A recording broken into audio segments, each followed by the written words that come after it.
नमस्कार मित्रों, जय श्री सीताराम। आप सभी को हमारे YouTube चैनल सिद्धार्थ तिवारी कानपुर में आप सभी का स्वागत है। तो आशा करता हूं कि आपको बुध ग्रह के जन्म की यह श्रृंखला बहुत ही अच्छी लग रही होगी, रोचक लग रही होगी। तो जुड़े रहिए आप सभी हमारे इस YouTube चैनल से। बेल आइकन को दबाएं ज़रूर ताकि आपको नई वीडियो की सूचना मिल सके। तो जिन्होंने अभी तक सब्सक्राइब न किया, आप लोग हमारे चैनल को सब्सक्राइब ज़रूर कर लें। तो चलते हैं, बढ़ते हैं चौथी श्रृंखला की ओर, बुध ग्रह के जन्म की। बहुत ही आनंदमयी श्रृंखला है। कथानक बहुत ही अच्छा चल रहा है इस समय, चंद्र ग्रह का और गुरु ग्रह का। बुध ग्रह की जन्म की श्रृंखला में ही चल रहा है। तो चलिए बढ़ते हैं इस श्रृंखला की ओर। वीडियो को बिना स्किप किए अंत तक देखें, तभी समझ पाएंगे आप लोग। चलिए बढ़ते हैं। देखो ऐसे इस शयन भंगिमा में कहते हुए तारा झाड़ी के मंडप में ही भूमि पर बिछे फूलों की सज्जा पर चित्त होकर लेट गई। चंद्र मंत्रमुग्ध हो देखता रह गया। सिर के नीचे बाएं हाथ को रखे कटी पर रखे दाहिने हाथ को जैसे लता ने लपेट रखा हो। बाएं घुटने को मोड़ कर रखे हुए तारा का सौंदर्य जैसे फूलों के बिस्तर पर उड़ेल दिया गया हो। लेकिन चंद्र तुम्हारा कुसुमाभिषेक, तारा ने चिताया, एक साथ नहीं मंद मंद सारे शरीर पर फूलों से वर्षा करना प्रिय। चंद्र ने अपनी धड़कन हृदय गति को सहेज कर तारा पर तनिक तनिक कर फूलों को बरसाना प्रारंभ किया।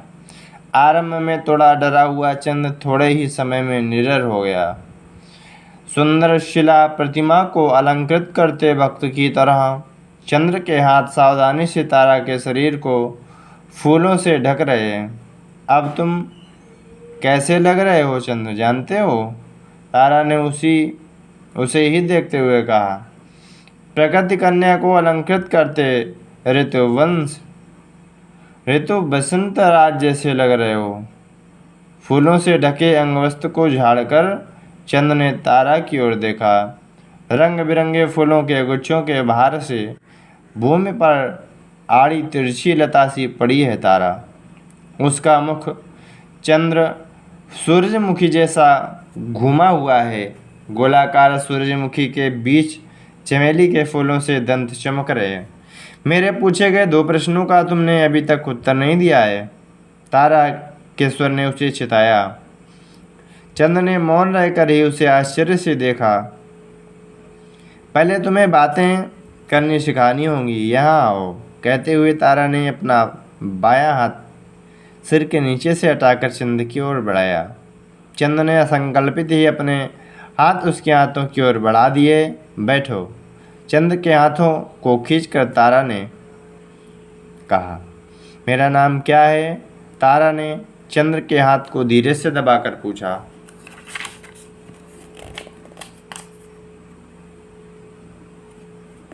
तारा, मुझे तुम क्यों माँ कहकर सबकी तरह नहीं बुला रहे हो? तारा ने चंद्र की आंखों में देखते हुए पूछा। बोलो चंद्र, बोलने तक छोड़ूंगी नहीं प्रिय। वैसे बुलाना मन नहीं करता, चंद्र ने संदेह भरे कंठ से कहा। ओहो, तारा खिलखिलाकर हंस दी। अब तो तारा बोलो। चंद्र ने आश्चर्य से उसके मुख की ओर एकटक देखा। तारा बोलो, तारा बोलो, कह रहा है मौन। उसकी विशाल आंखें धीरे से हिलते उसके ओष्ठ उसे आज्ञापित कर रहे।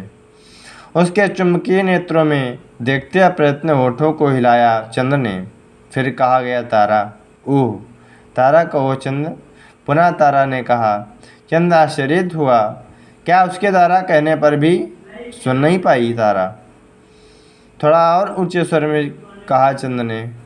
जाने क्यों तुम बुला रहे हो तो मेरा नाम मेरे कानों को नूतन लगता है, तारा ने परवश होकर कहा। तुमने पहली बार बुलाया तब भी सुना था, पुनः पुनः सुनना चाहती हूँ, इसलिए ना सुनने का नटन किया। तारा हंस दी। असंकल्पित ही चंद्र ने भी श्रुति मिलाई। हंसते हो तो तुम्हारा मुख सहस्त्र गुना सुंदर हो जाता है, जानते हो, तारा ने कहा। अब मेरे दूसरे प्रश्न के साथ पहली बार के प्रश्न का भी समाधान दो। मैं सुंदर लगती हूँ या तुम्हारी माता श्री सुंदर लगती हैं? उस दिन आश्रम में भोजन के समय पूछे गए तारा के प्रश्न को वह भूल गया था। चंद्र ने सोचते हुए तारा को तदेक देखा।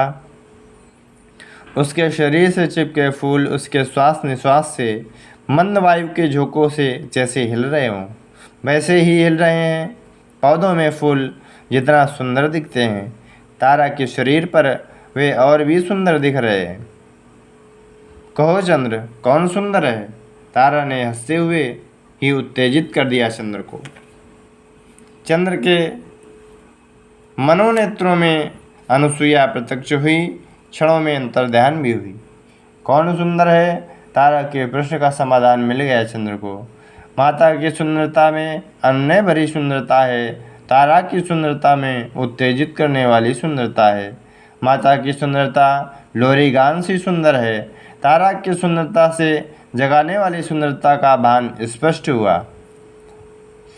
तारा का हाथ उसके हाथ को दबाते हुए मूक भाषा में कुछ कह रहा है। नहीं बताओगे तो अपने सुग्गे को बुलाऊंगी प्रिय।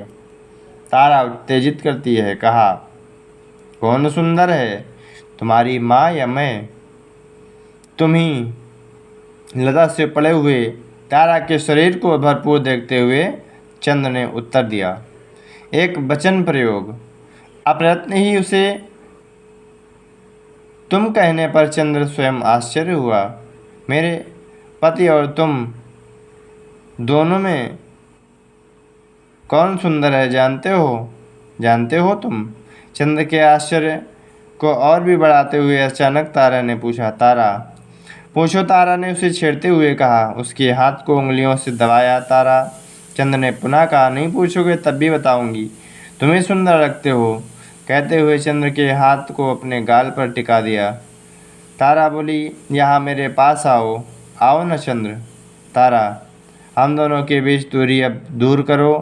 फूलों में छुपा तारा का दाहिना हाथ बेल की तरह रेंगकर चंद्र की भुजाओं पर जा गिरा। तारा, गुरुजी, चंद्र ने अपने ही कहा। हम दोनों के बीच गुरुजी नहीं, हवा भी नहीं रहनी चाहिए। तारा के कंठ से निर्णायक शब्द ध्वनित हुए। उसके हाथ चंद्र के गले से लिपट गए। नदी आकर्षित करता समुद्र सा तारा का सौंदर्य, तारा का प्रणय उसे आकर्षित करता खींचे जा रहा है। चंद्र ने आगे झुककर तारा के कपोल छुए। अनिद्राग्रस्त चंद्र मौन हंसी सा। चंद्र ने जब पहली बार आश्रम के प्रांगण में कदम रखा था, उसी क्षण से तारा की आंखें उसका पीछा कर रही हैं। वातायन से उसे देख क्षणार्ध से उसकी दृष्टि उसे अपनी ओर आकर्षित करती आई है। उसे आश्चर्यित करते हुए अचिरकाल में ही तारा मानसिक रूप से उसके बहुत और बहुत अधिक पास आ गई। न जाने वह कब का अज्ञात संबंध रहा होगा, कब का प्रणय बंधन। नदी में जल कीड़ा बहुत ही सुखदायक रहेगी। कल सूर्योदय के समय हम दोनों नदी के पास रहेंगे। तालियों का मंडप छोड़ते समय तारा के कई शब्द चंद्र के कानों में रह रहकर गूंज रहे हैं। चंद्र ने निद्रा को आवाहन कर करवट ले ली। तारा नदी के मत्स्य कांता जैसी तैर रही है। उसके हाथ स्वर्ण लताओं जैसे चल रहे हैं। कुछ देर तैरने के बाद चंद्र ने कुछ देर किनारे पर खड़े होकर तारा के जललास्य को देख आँखों के उत्सव का आनंद लिया। तारा कभी पीठ दिखाकर कभी पैर दिखाकर जैसे फिसल रही हो, जल कीड़ा में अपने नैपुण्य का परिचय भी दे रही है। उसके साथ जल कीड़ा करने से अच्छा है किनारे खड़े होकर तारा की जल केलिका सौंदर्य निहारे, उसका आस्वादन करते रहने का मन कर रहा है चंद्र का। तारा अपने सिर को ऊपर की ओर ही रहने देकर उसी की ओर देखते हुए जल को दोनों हाथों से पीछे धकेलते हुए आ रही है। जल में से झांकती पद्मकली सा है। तारा का मुख, लंबे केस उस पद्म का जैसे पीछा कर रहे हों। तारा ने चंद्र की ओर देख हंसते हुए कहा, आओ चंद्र। चंद्र ने सिर आड़े हिलाया। तारा जैसे तैरते हुए आगे आकर कमर तक जल में रुकी और खड़ी हुई। उसके भीगे वस्त्र से के पीछे ढका तारा का शरीर चंद्र को भस्म से ढके अग्निपिंड जैसा दिखाई दे रहा है।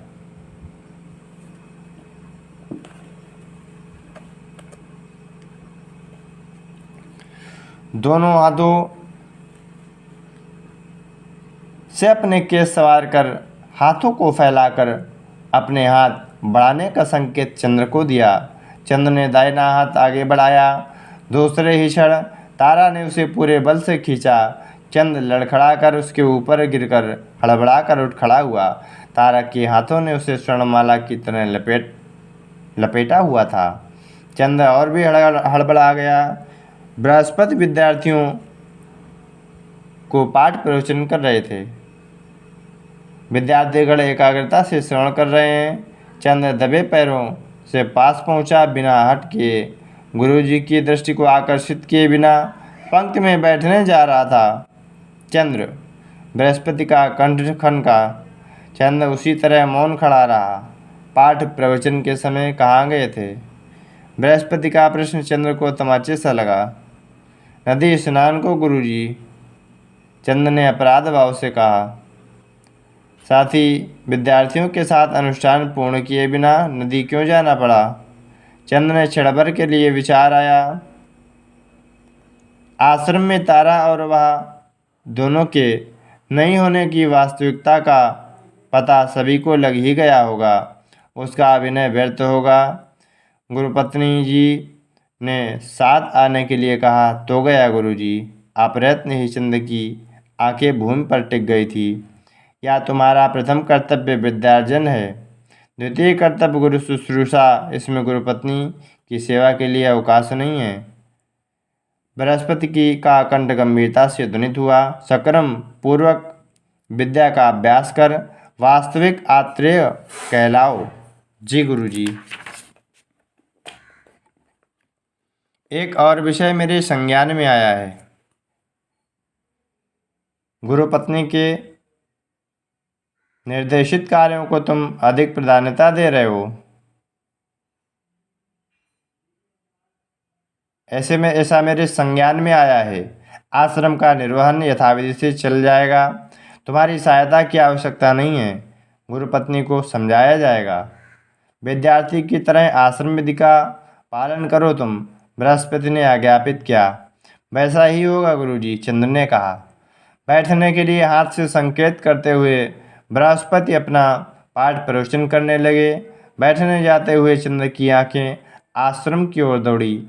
वातायन के सामने खड़ी तीक्ष्ण दृष्टि से देख रही तारा तपाक से पीछे घूमी। आधी रात बीत गई। चंद्र फूस की कुटिया के आसपास असहज हो इधर उधर टहल रहा है। तारा क्यों नहीं आई? आएगी कि नहीं आऊंगी कहकर संकेत द्वारा संदेश दिया है। बृहस्पति पर पता नहीं क्यों उसे क्रोध आ रहा है। ऐसे घूमते रहने से विद्यार्थियों या परिचारिका किसी को भी उसे देख लेने का अवसर मिलेगा। चंद्र उस विचार के आते ही कुटिया में घुस गया। अकस्मात पवन नूतन सौरभ लादे चला आया। अब तक उस प्रदेश में अनुपस्थित हुआ नूतन सुगंध का पीछा करती कर लीलामयी नुपुर ध्वनि चंद्र का हृदय उत्साहित हो स्पंदित हुआ। चंद्र, तारा ने तीव्र स्वर से बुलाया। चंद्र कुटिया से बाहर आया। उसी वेग से तारा उसके पास आई। तारा से भी आगे उसका पल्लू वायु पर उतरा था। चंद्र के पास वेग से चलाया। चंद्र नाम के पुरुष मत्स्य को पकड़ने तारा का फेंका गया जाल सा वह पल्लू चंद्र के मुख को ढक गया। पल्लू का पीछा करता तारा का तन चंद्र के शरीर को छू गया।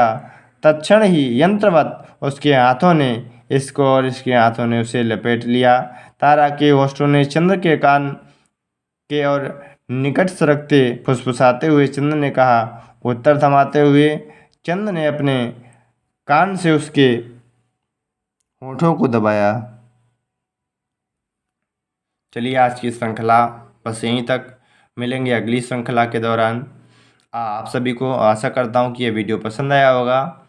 तो अभी और भी पार्ट बाकी हैं इस बुध ग्रह के जन्म की श्रृंखला के, तो आप लोग बने रहिए और इस लाइव सेशन को अधिक से अधिक शेयर करिए। जिन्होंने यूट्यूब चैनल सब्सक्राइब ना कर रखा हो अभी तक, आप लोग सब्सक्राइब की बटन को क्लिक करके हमारे चैनल को ज़रूर सब्सक्राइब कर लें और बेल आइकन को ज़रूर दबाएं ताकि नई वीडियो की सूचना सबसे पहले आपको मिल सके। नमस्कार, जय श्री सीताराम आप सभी को।